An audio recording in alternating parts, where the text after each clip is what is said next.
I'm suing my best friend because we got into an incident July 31st of 2017. Quentin was intoxicated and he has a CCW and his gun accidentally went off because he was intoxicated and he shot himself and shot me. What was the result?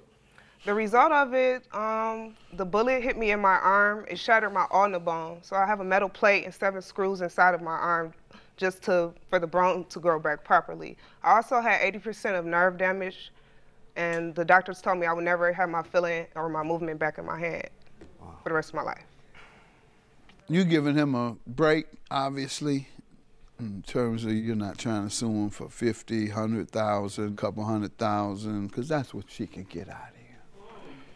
She got permanent damage. Permanent nerve damage. She probably can get more than that.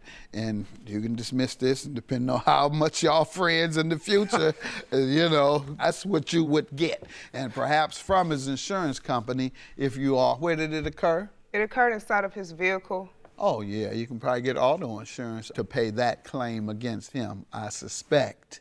But you might want to dismiss this today and give it a shot at least his insurance, because you could win up to hundreds of thousands, perhaps millions of dollars. And I'll tell you why. They project earnings whenever they determine the financial judgment for accidents. Say, for example, something happens to me.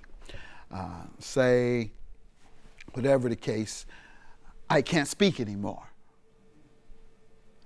because of what someone has done wrong, being negligent. Well, I'm gonna get a lot of money because that's what I use as my profession, is speaking. If it was my arm, I might get less. They'll say, okay, Judge, you can still make the same amount of money from now until you retire.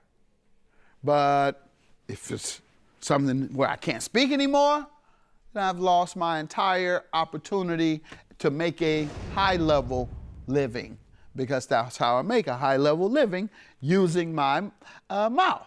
Right. So everybody needs their arm, and there's no telling what job you might get in the future. Will you be able to write in the future? I can't write, Your Honor. Will you ever be able to? Before the surgery, it was basically like a lose-lose situation. I would either live the rest of my life with no feeling in my right hand and no movement in my right hand because I can't move my wrist and 3 fingers can't bend, so I can't even make a fist. Can't write, I can't do anything. And my right hand is my dominant hand. Right. If I did have the surgery, then I would just live the rest of my life with no feeling, but at some point I would be able to move it.